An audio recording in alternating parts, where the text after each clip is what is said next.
কেন এত জিৎ ভার্সেস শাকিব খান করতে ব্যস্ত আমি আই ডোন্ট নো।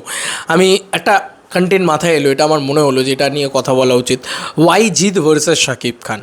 আরে জিদ্দা কি শাকিব খানকে দেখতে পারে না? সত্যি সত্যি শাকিব খানকে মানে শাকিব খান দু চোখের বিষ জিদ্দার, এরকম বিষয় আছে নাকি? শাকিব খান জিদ্দাকে দেখতে পারে না নাকি দুজনের ভিতরে একটা ভার্সেস আছে? আমার মনে হয় কিছুই নেই, সমস্তটা একটা মিথ এবং সমস্তটাই কিন্তু তোমাদের একটা মানে নিজেদের ভিতরে একটা লাঠালাঠি মারামারির বিষয়। Hey guys, welcome to my channel. আমি মহারাজার এই বিষয়টাকে নিয়ে এখন আমরা কথা বলবো। প্রথমত আমি তোমাদেরকে একটা কথা বলি, আমাদের এই পার বাংলায় দুজন সুপারস্টার আছে, এক হচ্ছে জিদ্দা, এক হচ্ছে দেবদা। তাদের দুজনের ফ্যান বেসের ভিতরে মারাত্মক মারামারি হতো, মাথা ফাটাফাটি আলাদা লেভেলের মারামারি হতো, এখনও হয়, এখনও টিল নাও টাইম, এখনও কিন্তু কেউ পোক করতে ছাড়ে না। কিন্তু কি অদ্ভুত ব্যাপার দেখো, এই দুটো ফ্যান বেসে কিন্তু মারামারি করে মরছে, মানে দেব ফ্যান্স জিৎ ফ্যান্স এরা মারামারি করে মরছে। অপরদিকে দেবদা জিদ্দা এইরকম বন্ধুত্ব, এরকম বন্ধুত্ব। এবার এক্ষেত্রেও শাকিব খান আর জিদ্দা তারা কিন্তু খুব ভালো বন্ধুত্ব সম্পর্ক রাখে, কারণ জিদ্দা শাকিব খানের জন্মদিনের দিন 2016 সাল সম্ভবত, সেই সময় জিদ্দা নিজের হ্যান্ডেল থেকে মানে নিজের ফেসবুক হ্যান্ডেল থেকে পোস্ট করে শাকিব খানের জন্মদিন উপলক্ষে তাকে উইশ করে। কি যায় আসে তার, কী দরকার ছিল তার, কেন করবে সে? আর সেই সময় তো আরোই করবে না, কারণ সেই সময় তো সে বাংলাদেশ কাঁপাচ্ছিল, তার তো কম্পিটিটার হিসেবে দেখতে গেলে, তাই না? তারপরেও কিন্তু সে কখনও সেই হিংসা, সেই মনোভাব এসব কিছু নিয়েই কথা বলেনি। আর একটা লাইন জিদ্দার, বাজার খোলা আছে যে কেউ আসতে পারে, এই কথাটাতে কী যে এত গায়ে লেগেছে ভগবান জানে। আমি এটাই তোমাদেরকে বলছি যে এটা খুব ভুল একটা পারসেপশন ক্রিয়েট করছো, ভুল একটা মানে ড্র লাইন করছো যে না জিদ্দা কোনো ভুল মন্তব্য করেছে, এমনটা করেননি জিদ্দা। জিদ্দা কী বলেছেন, বাজার খোলা আছে যে কেউ আসতে পারে। বাজার মানে মার্কেট, উনি যদি বলতেন মার্কেট ওপেন আছে এ ধরনের, যদি স্টাইলাইজডভাবে বলতেন তাহলে কি ভালো লাগতো? তাহলে তো বলতে বাংলা স্টার বাংলা বলে না। তো মার্কেট খোলা আছে, আমরা এটাই বলি যে মার্কেট খোলা আছে, সে শাকিব খান হোক বা আল্লু অর্জুন হোক বা সে যে কেউ। আমি কারণ আমার পরে কোশ্চেনটাই আল্লু অর্জুনকে নিয়েছিল, সেটাই জিদ্দা দেখছিল, জিদ্দা তো আমার কোশ্চেন প্লেট দেখছিল পাশে বসে, ওই জন্যই জিদ্দা একটা কোশ্চেনের ভিতরে সব উত্তর দিয়ে দিচ্ছে। শাকিব খান তো কী হয়েছে, সবাই শাকিব খান কেন, যে কেউ আমাদের বাংলায় এসে বিজনেস করতে পারে। আমাদের মনটা এতটাই দরাজ যে আমরা বলি যে চলো যে কেউ আমাদের পশ্চিমবাংলায় এসে বিজনেস করো, আমাদের কোনো অসুবিধে নেই, তাতে কী অসুবিধে? এটাই জিদ্দা বলতে চেয়েছেন। তো জিৎ ভার্সেস শাকিব খান, এই যে লড়াইটা জিৎ ফ্যান্সরা করছো এবং মেগাস্টার শাকিব খানের ফ্যান্সরাও করছে, আই ডোন্ট নো ওয়াই। মানে এটা এই পরিবেশটা কেন সৃষ্টি হলো আমি তো জানি না। মানে অ্যাটাক করা কেন? আমি দেখেছি এটা জিৎ ফ্যান্সরা প্রচুর অ্যাটাক করছে শাকিব খানকে, শাকিব খানের ফ্যান বেসকে। তো তারা ছেড়ে দেবে? তারা কেন ছেড়ে দেবে? সাকিবিয়ানরা কেন ছেড়ে দেবে? আর আমি সাকিবিয়ানদেরও অনুরোধ করব যে তোমরা তো সব মানে সবাই বলে তোমাদেরকে, যে কেউ বলে যে বিশ্বের শ্রেষ্ঠ loyal fan base, huge loyal fan base, বাংলার শ্রেষ্ঠ loyal fan base, huge biggest fan base, একটা বিরাট বড় তাদের সাকিবিয়ান বাহিনীর একটা অধিকার বা দিয়ে। তখন আমি কোনো ভার্সেস করতে আসিনি, আমি এখানে একটা মানে শান্তি ছড়াতে এসেছি, আমি এইটুকু বলতে পারি। সাদা বাংলা কথায় বললে আমি একটাই কথা বলবো যে ওয়াই এইটা করে লাভটা কী হবে? এটা করে কোনো লাভ হবে কি আদৌ? আমাকে এটা বোঝাও যে এটা করে কোনো লাভ হবে? আমার মনে হয় না কোনো লাভ হবে। এটা পুরোপুরি একটা মিথ তৈরি হচ্ছে যে আচ্ছা এরকম, মানে ওদেরকেও মানে এদেরকেও বারণ করা, ওদেরকেও বারণ করা, একটা না একটা দলকে তো চুপ করতে হবে। কেউ যদি ছ্যাঁচড়ামি করে যায়, একদিকের লোক যদি ছ্যাঁচড়ামি করে যায়, অপর দিকের লোককে কাটারিটা তুলে না নিয়ে শান্ত থাকতে হয়। তো যে কোনো একটা ফ্যান বেস একটু শান্ত হতো। এটা খুব বাজে হচ্ছে দুটো দেশের জন্য, ইভেন কি বাংলা ইন্ডাস্ট্রির জন্য। বিশ্বাস করবে না, বাংলা ইন্ডাস্ট্রির ক্ষতিই হচ্ছে এতে, লাভের লাভ কিছু হচ্ছে না দুটো ফ্যান বেস মারামারি করে।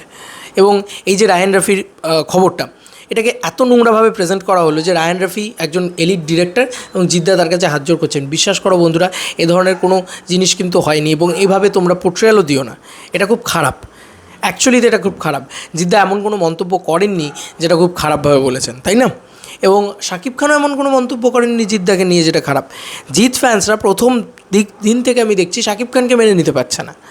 তো তারা যখন মেনে নিতে পারছে না, তাহলে সাকিবিয়ানরা তারা তো অনেক দরাজ মনের, তারা চুপ করে যাক, আর কিছু না, তারা পুরো চুপ করে যাক। আর আমি এইটুকু বলছি ভাই, এইটুকু বলছি, জিৎ ফ্যান্সদেরও বলছি, জিৎ ফ্যান্সদের এটা তোমাদেরও যেরকম ঘা লাগে আতে, যে ভাই তোমাদের সুপারস্টারকে যদি কেউ খারাপ বলে, আমারও খারাপ লাগে, আমার খারাপ লাগে জিদ্দাকে নিয়ে কেউ খারাপ বললে। কী হচ্ছে বলো তো, তোমরা যত খারাপ বলবে শাকিব খানকে নিয়ে, সাকিবিয়ানরা কিন্তু ছেড়ে কথা বলবে না। মানে বলে না যে ইট মারলে পাটকেল খেতে হবে, সেম জিনিসটা কিন্তু হবে। তাই এইটুকু ওপেনলি বলছি, তোমরা যত খারাপ বলবে ওরা কিন্তু তত ঘুরিয়ে চার্জ করবে। তো চার্জ করলে তখন কী হবে, ব্যাপারটা রাইট লেগে যাওয়ার মতন, ঝামেলা লেগে যাওয়ার মতন, মারামারি লেগে যাওয়ার মতন ব্যাপার। কেন করছো বেকার বেকার? তোমাদের কি যায় আসে শাকিব খানকে নিয়ে? তোমরা তো কেউ তো শাকিব খান তো না জিদ্দাকে ছোটো করেছে না এ করেছে, সাকিবিয়ানরাও কোনো দিন জিদ্দাকে ছোটো করেছে বলে তো আমার জানি, তারা তো শাকিব খানকে নিয়েই ব্যস্ত। তো তোমাদের কি মানে কি প্রবলেম? শাকিব খান এখানে এসে কথা বললে প্রবলেম, ইউটিউবাররা শাকিব খানকে নিয়ে কথা বললে প্রবলেম, ওয়াই? মানে আমি এটাই জিজ্ঞেস করছি যে তোমরা শুধুমাত্র জিদ্দাকে নিয়ে থাকো, জিদ্দার মতন করে থাকো, সেটা একটা আলাদা আলাদা জোন, আলাদা জায়গা। সেখানে তো শাকিব খান ঢুকছে না, সেখানে তো দেবদা ঢুকছে না, সেটা তো জিদ্দার জোন, সেখানে থাকলেই তো হয়। অন্য স্টারকে অপমান করার কী দরকার? মানে জিদ্দাকে বড় করতে গিয়ে অন্য স্টারকে তো অপমান করার কোনো প্রয়োজন নেই, তাই না? তাই প্লিজ এটা করো না। যে কোনো মানে ফ্যান বেসের কাছেই তাদের স্টার খুব কাছে, তাদের স্টার খুব আপন। তুমি যদি শাকিব খানকে ছোটো করো, তারপরে বলছো যে কেন সাকিবিয়ানরা গালাগালি করছে, তারা তো গালাগালি করবেই, তারা তো একদম শিওর যে তারা গালাগালি করবে, তাই না? তো কোথাও গিয়ে আমার মনে হয় সাকিবিয়ানদেরও অনুরোধ, প্লিজ দয়া করে এরম ধরনের পোস্ট করবেন না যেখানে রায়ান রাফি রয়েছেন ইয়েতে এবং তার পায়ের কাছে জিদ্দা রয়েছেন। দেখো জিদ্দা এতটাও ইরেসপেক্টফুল পারসন নয়, এগুলো কিন্তু দেখতে আমার খুব খারাপ লাগে। আমি পার্সোনালি বলতে পারি, আমি বাংলাদেশকে এখান থেকে ভালোবেসে ভিডিও তৈরি করছি, আমি এত এত এত সাপোর্ট করছি বাংলাদেশকে। প্লিজ বাংলাদেশের থেকেও আমি এইটুকু এক্সপেক্ট করি, বিন্দুমাত্র রেসপেক্ট এক্সপেক্ট করি। তো সেই রেসপেক্টটা প্লিজ আমাদের জিদ্দাকে, আমাদের দেবদাকে প্লিজ দেবেন। আপনারা দেন, আপনারা দেবদাকে চূড়ান্ত রেসপেক্ট দেন। Why not Jidda? Why not Jidda? Please জিদ্দাকেও রেসপেক্টটা দিন এবং প্লিজ ডু নট ভার্সেস। কারণ আজকে রায়ান রাফি কাজ করছে, কালকে ধরো আশফাক নিপুণ কাজ করবে, পরশুদিন শাওকি কাজ করবে, আমাদের এখান থেকে রাজ চক্রবর্তী কাজ করবে, সৃজিত মুখার্জি কাজ করবে, শিবপ্রসাদ বাবু কাজ করবেন গিয়ে। এভাবেই তো ইন্ডাস্ট্রি বড় হবে আর আলটিমেটলি আমরা বাংলা হিসেবে গ্রো করব, বাংলা ইন্ডাস্ট্রি হিসেবে গ্রো করব। এই যে প্রসেসে এখন আমরা চলছি, সেই প্রসেসে কোনোভাবে আমরা কোনো দিক দিয়ে কোনোভাবেই গ্রো করতে পারবো না। প্লিজ এটা রিকোয়েস্ট আমার। মানে একটা সময় ছিল যে সময় দেব ভার্সেস জিৎ হতো, যখন আমাকে এই ভিডিও বানিয়ে বানিয়ে বলতে হতো প্লিজ এটা করবেন না, এটা করবেন না, এটা করবেন না, দেব ভার্সেস জিৎ করবেন না। যাই হোক, সেটা একটুখানি থিতিয়ে গেল। তো এখন শুরু হয়েছে megastar Shakib Khan bashing. Y? আর ইন্ডিয়া ভার্সেস বাংলাদেশটা না, প্লিজ হাত জোর করে বলছি, এটা ছাড়ুন তো। এটা দিয়ে কোনো গ্রো হবে না, এটা দিয়ে কিচ্ছু হবে না। আলটিমেটলি বাঙালিদের জন্য এটা দিয়ে কিচ্ছু হবে না। এটা পুরো একটা বাঙালিদের একটা বেকার মিথ একটা আমি আপনাদেরকে ওপেনলি বলে দিচ্ছি। পশ্চিমবাংলার বাংলাভাষী এবং বাংলাদেশের বাংলাভাষী তারা পুরোটাই যদি গ্রো করে, আলটিমেটলি বিদেশে কার নাম ফাটবে? বলবে যে এটা বাংলাদেশের বাঙালিদের কাজ, এটা পশ্চিমবাংলার বাঙালিদের কাজ। এরকম ধরনের বিভাজন তো নিশ্চয়ই লন্ডনের মাটিতে করবে না, নিশ্চয়ই আমেরিকার মাটিতে তো এই বিভাজনটা করবে না যে আচ্ছা বাংলাদেশ থেকে একটা সিনেমা আছে বাংলাদেশি সিনেমা, এরকমভাবে বিভাজন তো করবে বলে তো আমার মনে হয় না। বলবে কি বাংলা সিনেমা, আলটিমেটলি ট্যাগলাইন কি বাংলা সিনেমা। সেই বাংলা সিনেমার আসল লাইনটা যদি আসে, তাহলে সেখানে জিদ্দা সেই বাংলা সিনেমার আওতাতেই পড়েন, সেই বাংলা সিনেমার টেরিটরিতে শাকিব খানও পড়েন।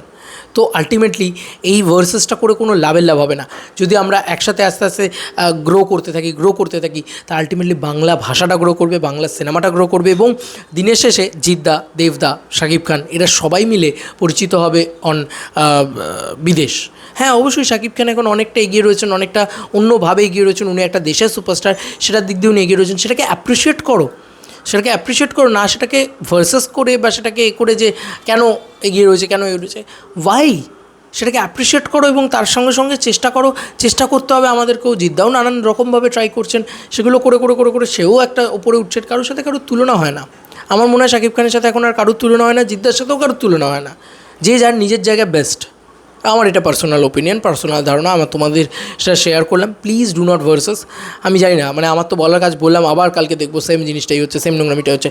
বিশ্বাস করো, দেখে খারাপ লাগছে, চূড়ান্ত খারাপ লাগছে।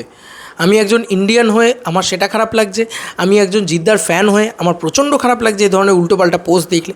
আবার আমার এটাও খারাপ লাগছে যে এই তো জিতিয়ান্সরা, এই যে জিদ্দার ফ্যান্সরা, তাদেরকে আমি এতটা মানে তাদেরকে আমি কাছ থেকে চিনি, তারা তো আমার বেশি কাছের। তাদেরকে তো আমি বলতে পারি যে ওয়াই করছো তোমরা করছো বলেই তো ওরা করছে না। এক হাতে তো তালি বাজে না।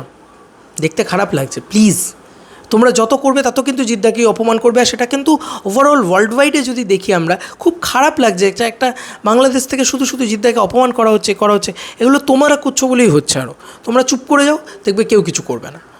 তোমরা তোমাদের স্টার নিয়ে মাতামাতি করো, ওরা ওদের স্টার নিয়ে মাতামাতি করুক, বাংলাদেশ শাকিব খানকে নিয়ে মাতামাতি করুক, তাহলেই তো মিটে যায়। আলটিমেটলি আমরা বাংলা ভাষা হিসেবে গ্রো করব। দেখবে ওরাও আর বলবে না। সাকিবিয়ানরা, আমি বিশ্বাস করি যে সাকিবিয়ানরা যদি তুমি শাকিব খানকে নিয়ে অপমান না করো, ওরা কখনও জিদ্দাকে নিয়ে কোনো অপমান করতে আসবে না। আমার এটা ধারণা। তো তোমাদের কার কি মতামত জানিও কমেন্ট সেকশনে। চলো বন্ধুরা, নতুন কোনো ভিডিওতে দেখা হবে, বাই।